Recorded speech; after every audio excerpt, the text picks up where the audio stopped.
இப்ப ஒழுங்கு முறையா ஓடிப்போ. இந்த மாதிரி பண்ணாதீங்க. பொழப்பு இருக்கிற விடுங்க.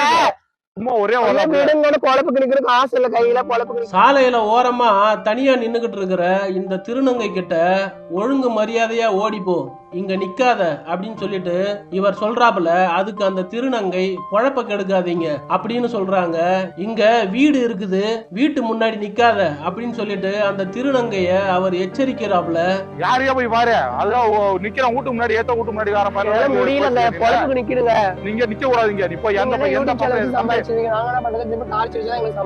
இதுல யார குத்த சொல்றதுன்னு தெரியல.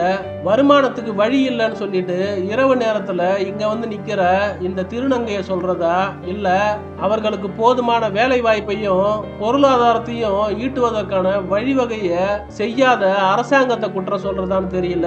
இல்ல அவங்களுடைய வயிற்று பசிக்காகவும் பொருளாதாரத்துக்காகவும் ஏதோ அவங்க அங்க வந்து நிக்கிறாங்க, அவங்கள போய் மிரட்டுற இந்த நபரை குற்றம் சொல்றதான்னு தெரியல.